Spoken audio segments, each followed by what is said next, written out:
পরের প্রশ্নে যাব। ইনশাআল্লাহ। পরের প্রশ্নে যাবার আগে আমরা একটা ছবি দেখব খুব গুরুত্ব দিয়ে, তারপরে আমি আপনাকে প্রশ্নটি করব। ঠিক আছে? জি।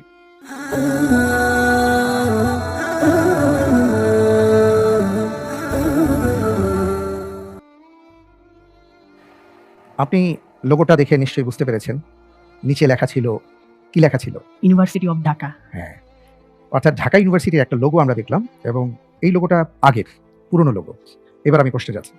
আপনার জন্য এবারের প্রশ্ন, আল্লাহু আকবার। ঢাকা বিশ্ববিদ্যালয়ের এই লোগো কখন কার্যকর ছিল? এ 1921 থেকে 1952, বি 1947 থেকে 71, সি 1952 থেকে 72, জি 1972 থেকে 73।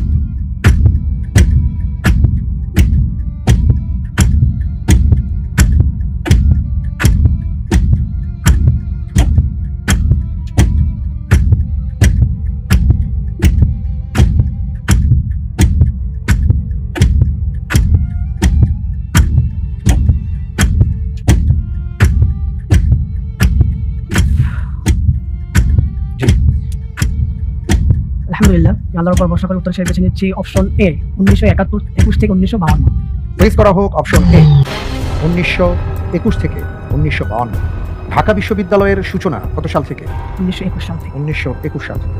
জি, আপনি যে উত্তরটি দিয়েছেন 1921 থেকে 1952, আপনার উত্তরটি সঠিক হয়নি। সঠিক উত্তর হচ্ছে 1952 থেকে 1972, অপশন সি। মূলত ঢাকা বিশ্ববিদ্যালয় যখন যাত্রা শুরু হয় 1921 সালে, তখন যে লোগো ছিল সেখানে চাঁদতারা ছিল এবং সোয়াস্তিকা ছিল এবং ট্যাগলাইনে ইংরেজিতে লেখা ছিল ট্রুথ শেল প্রিভেইল।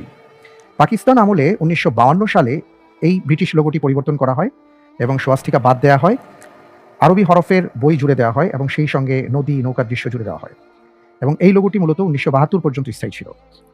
আর 1972 ও 73 এই 2 বছরে আরও 2বার লোগো পরিবর্তন করা হয়েছিল। কোনো সমস্যা নেই, আলহামদুলিল্লাহ আমরা আপনার মাধ্যমে জানলাম। চমৎকারভাবে আপনি এগিয়ে যাচ্ছেন, আপনার জন্য অনেক অনেক দোয়া। আমরা